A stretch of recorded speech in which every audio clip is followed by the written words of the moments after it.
شد که عالم شد گلستان، زمین پوشید جامه‌ای سبزی الوان. نسیم صبح دیدم با نکهتی گل، بیاور مژده بر جان بلبل.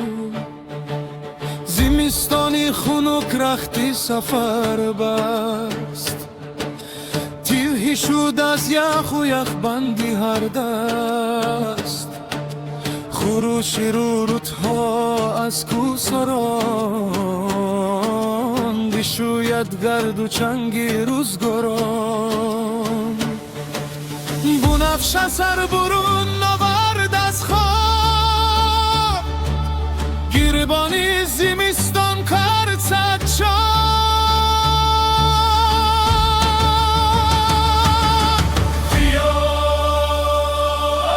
ای دوست قدری وقتانه که ما هم یک گل این بستانه.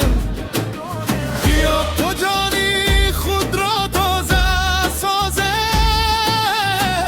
جهانی خش را آزاده سازه.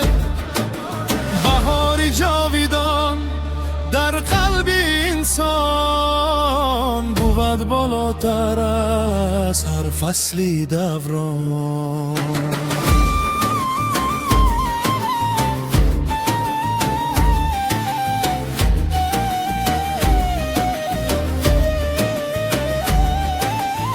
شکوفه بر درختان گشت پیدا، مثالی عروسی زیبا و رنان.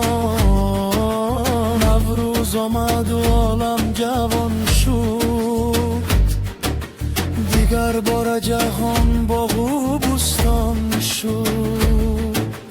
پرستوها زی دوری ها رسیدند، سرود عشق و شادی را شنیدند. دشت و صحرا پر از گل‌های رنگین، طبیعت شد عجب زیبا و شیرین.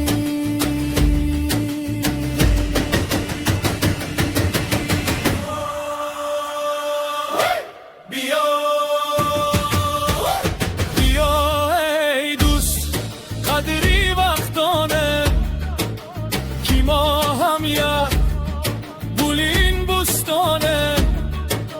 بیا تو جانی خود را تازه سازه،